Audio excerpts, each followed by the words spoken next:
In this, the next in my series of tiling videos in conjunction with the Tile Warehouse, I show you how to set out wall tiles and floor tiles to make sure they're spaced properly and they just look right.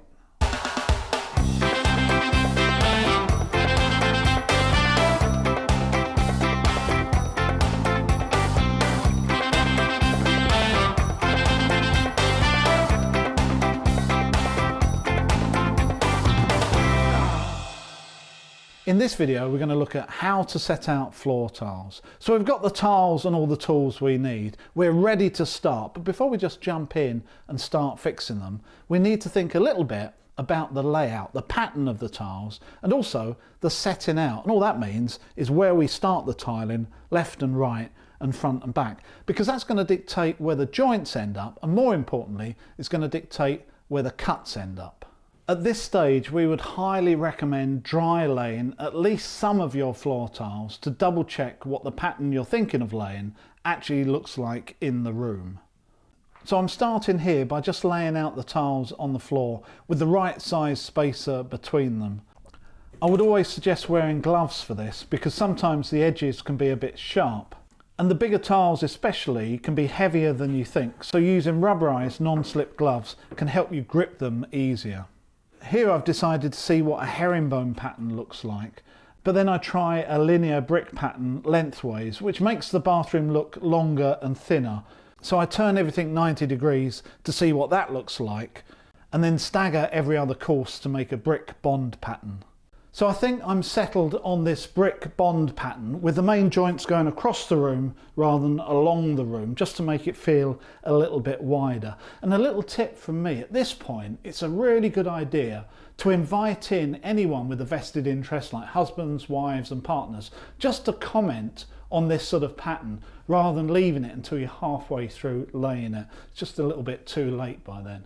So we've agreed on the pattern, but I don't want to lay in this position because I can see over here I'm going to end up with a slither of tile, which isn't going to look very good. And at the same time on this side, I've got plenty of tile to spare. So I'm now going to take all of these up and I'm going to mark a centre line in both directions in this room to make sure that these tiles are centred, and then to just double check that I don't end up with a slither on either side.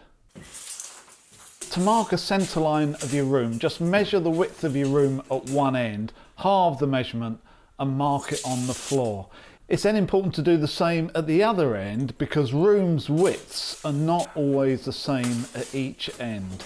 Then simply join these two marks up. Here I'm using a chalk line. You could use a straight edge and a pencil. In the opposite direction, measure the length of the room and then mark the centre of the room on the line. Then using a board lined up on your line and a square, or something that you know is exactly 90 degrees, mark a line perpendicular to the first.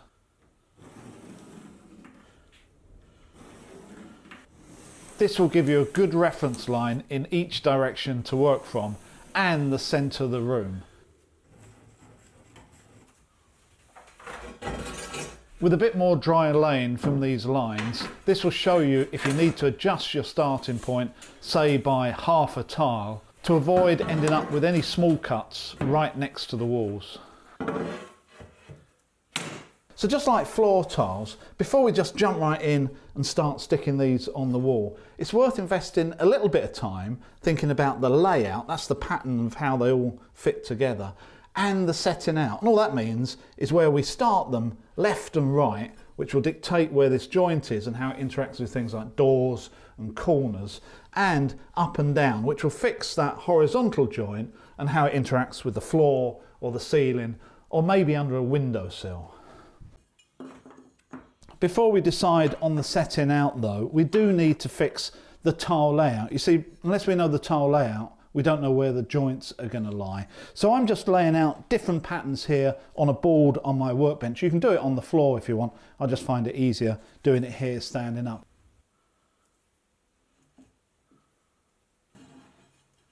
So after trying different patterns from linear to basket weave and herringbone, I finally decided on this brick bond pattern, which is quite traditional with these metro type tiles. So now I've fixed the pattern, I can look at how to set these out on the wall. A great tip here is to first make a gauge rod, sometimes called a story stick or a story pole, which helps you see the layout of the tiles without having to keep measuring. And all it is a stick with the joints marked accurately on it, including the gap between each tiles for the grout. All I do is to transfer the joints on the tiles to the stick accurately, so I can offer it up to the wall and then see where the joints are going to fall.